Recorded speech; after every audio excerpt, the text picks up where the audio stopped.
Alireza Jafarzadeh, foreign affairs analyst and author of The Iran Threat. Alireza is an active dissident figure. Good evening to you, sir, and thank you for joining us. Central to these talks with Iran on their nuclear program is the issue of trust. Should we be worried about what Iran is or isn't hiding? Oh, absolutely, Mark. The whole world should be worried about what Iran has been up to, because remember, all the inspections that the International Atomic Energy Agency is doing, they're doing it off the sites that were not exposed by the Iranian regime or conceded by the Iranian regime. They were exposed by the main Iranian opposition, the National Council of Resistance of Iran, that exposed Natanz, Arak, Lavizan-shian, and Sepand, and a whole host of other sites.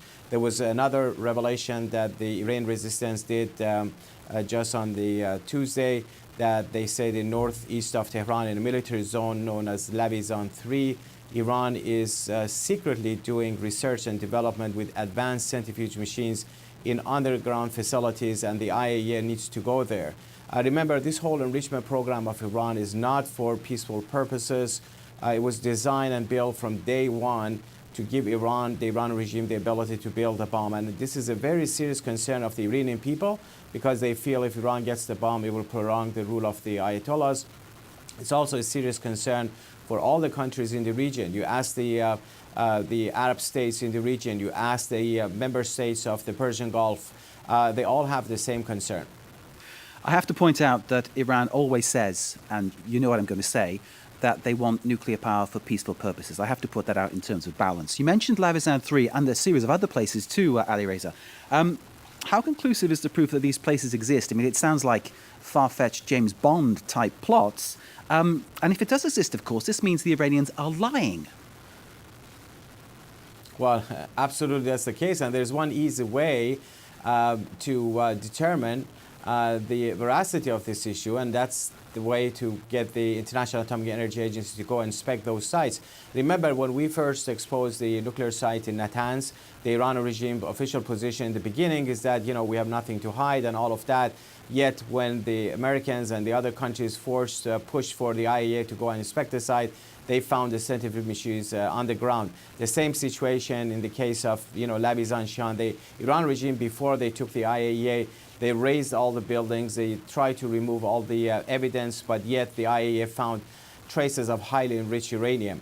The whole history of the Iranian regime's nuclear program has been filled with deception, lying, and as we speak, the International Atomic Energy Agency chief has said that there are two major issues that Iran is not responding, what they call the possible military dimensions, that Iran has been doing some kind of activities and experiments that has only one application, and that's building the bomb. And these are the questions that the Iran regime is evading. So how can we really have a comprehensive agreement when these serious lingering questions are still outstanding there? So what hopes can there be, in your opinion, for progress at these talks and for any further agreement?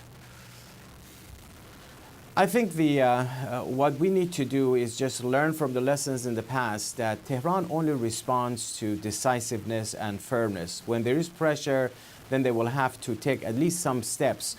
Look at the measures by Congress. When the Congress imposed sanctions on Iran, it created a lot of trouble for the Iranian regime in terms of the resources and all of that. So they came to the negotiating table. So you need to ratchet up pressure. You need to have respect for the Congress's role, that they have been very helpful in a bipartisan way.